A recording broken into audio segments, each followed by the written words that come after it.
The Oilers have a massive deal incoming for Matt Savoie off the heels of a 2-goal night against the Seattle Kraken in an absolute blowout. We'll cover the Savoie news and also cover last night's game. I mean, this is what we've been waiting for from these Oilers for some time. They're exploding for 9 goals there. The special teams, the offense, they woke up last night. Hopefully, they are here to stay. And hopefully, you're here to stay as well by hitting that subscribe button if you haven't done so already. Almost 71% of you watching these videos have hit that subscribe button, so hopefully we can get more of you on board here for Oilers Digest. For any and all Oilers news, Oilers Digest is your place to be. Now, Rogers Place was the place to be last night as the Oilers win 9-4. Seattle not getting their revenge from last Saturday there, and the Oilers, their offense, woke up last night and they moved the record to 12-11-5. And in the first period, it was all Oilers, and it was Oilers off and there with Connor McDavid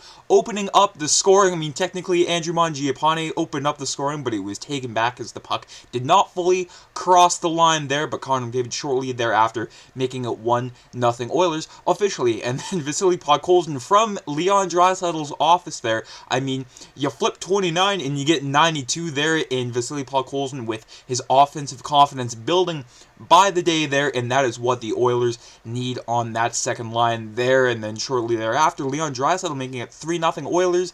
But of course, you know, this team cannot make it easy, and then Seattle making it very close, almost tying up the game in the first period. There goals from Eeli Tolvanen and Freddie Gaudreau, and then, you know, they almost tied the game, but luckily Ty Emberson was there to save the day there. But I loved everything the Oilers brought last night there. Sure, the first period, you know, it was a shaky end, but I still loved the way that they came out of the gate with a jump there instead of letting in the first goal, and then they just kind of mope around until they decide to wake up in the third period. But they woke up from the first drop of the puck there, and I mean, what we saw from, you know, Vasily Podkolzin and everybody on that Oiler team last night. Yes, even Calvin Pickard still let in 4, but if you're complaining about, you know, a 9-4 loss, letting in 4 goals, then I don't know what to tell you. This was a fantastic game from the Oilers last night. I mean, how sharp are those alternate jerseys there, and how sharp was that angle there from Podkolzin on that goal in the first period. But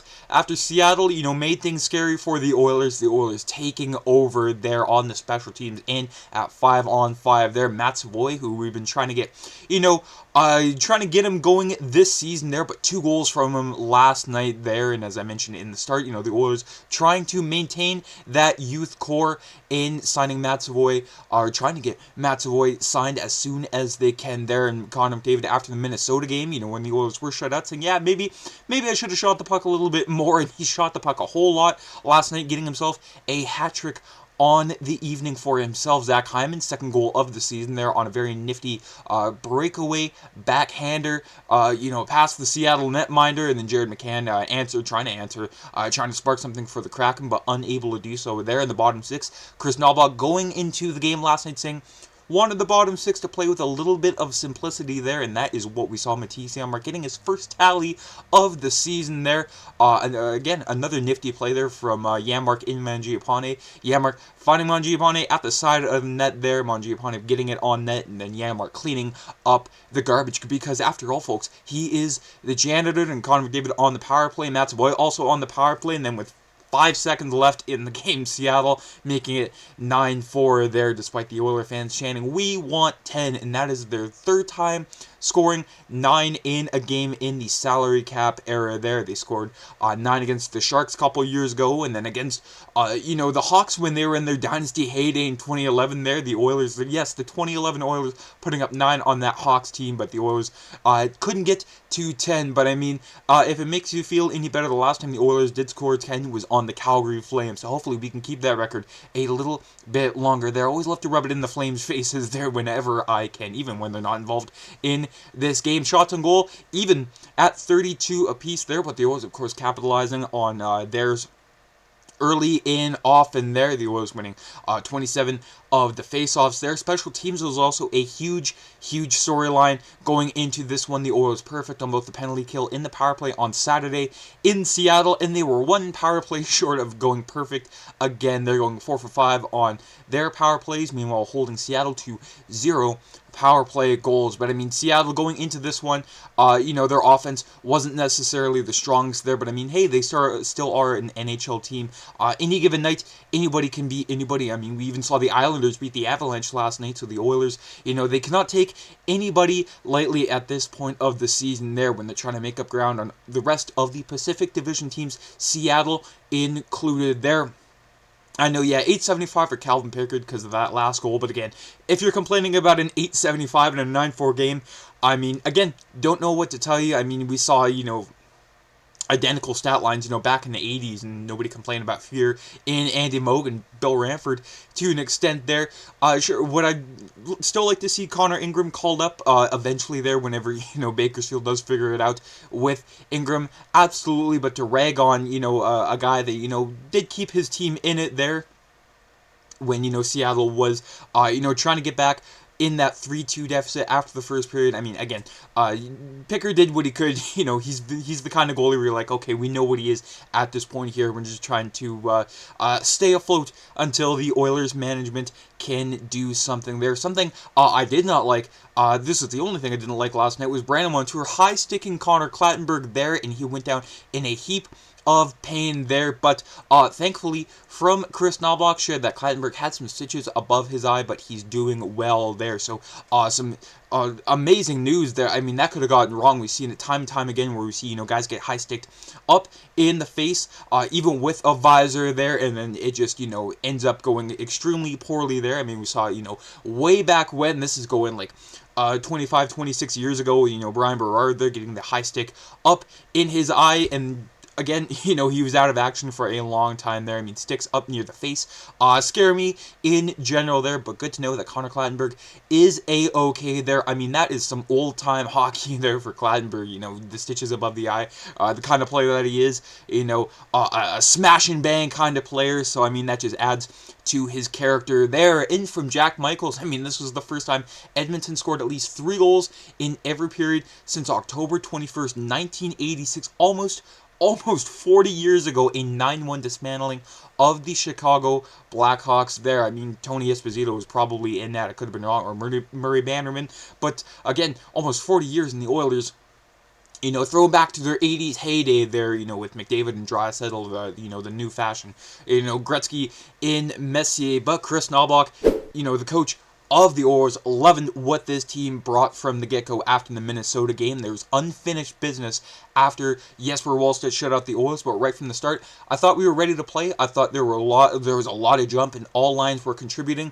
We get off to a good start with 3 goals, and unfortunately, we take a penalty and they score. It didn't look so good after that. They almost tied it up at the end of the first, but we were able to get the next goal and get some momentum. Offensively, we felt really good, and we've been talking a lot about how we can drive a little bit more offense and how we can score the last few days there. I mean, you take a look at the 3 stars, everybody would talk about McDavid and Draisaitl.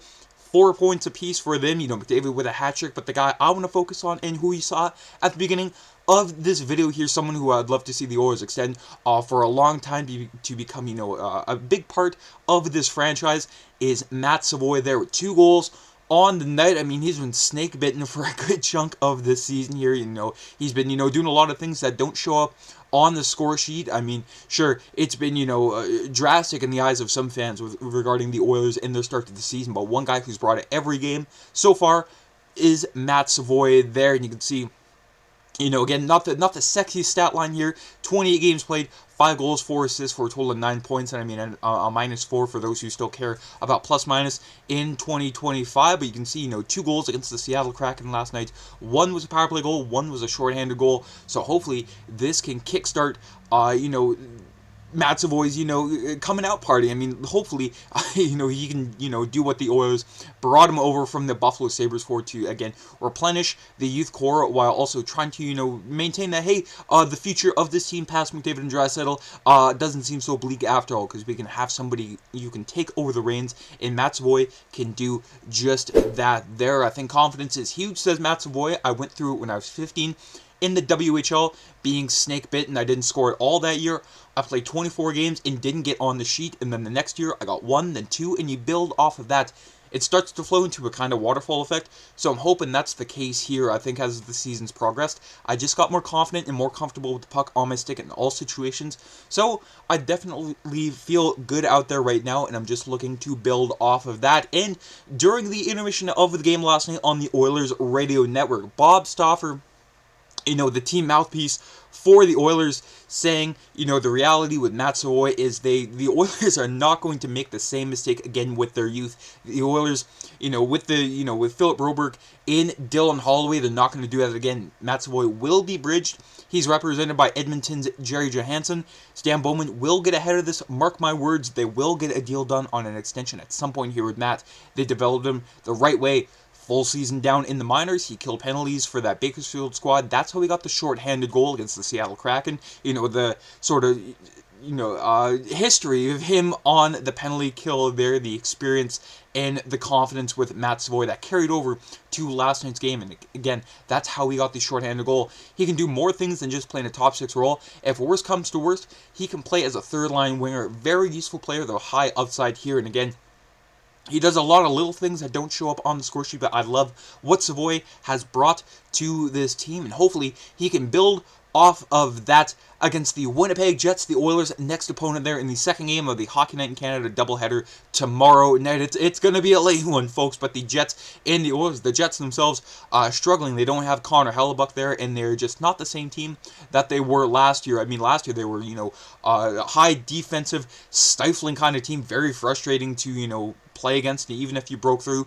you had to deal with number 37, Connor McDavid, but they do not have him for the foreseeable future here in the Jets. Again, trying to find their own identity. They have Jonathan Toews, but other than that, Kyle Connor, they have no Nikolai Ehlers, Mark Scheifele, so this team, still, they are in the same boat as the Oilers, but the Oilers look to be breaking out of their slump, and the Jets trying to find a way to break out. But that is it for today's video, folks. Let me know down in the comments what you thought about last night's game. What did you like? What didn't you like? I mean, again, there's really not a whole lot to not like about last night's game. You let in 4 goals, but you still scored 9. So, folks, let me know down in the comments what you thought about the game. And what do you think about Matt Savoie? What do you think, a reasonable contract is for number 22? Let me know down. And, folks, have yourself a great rest of your Friday. Take care. I'm Matt.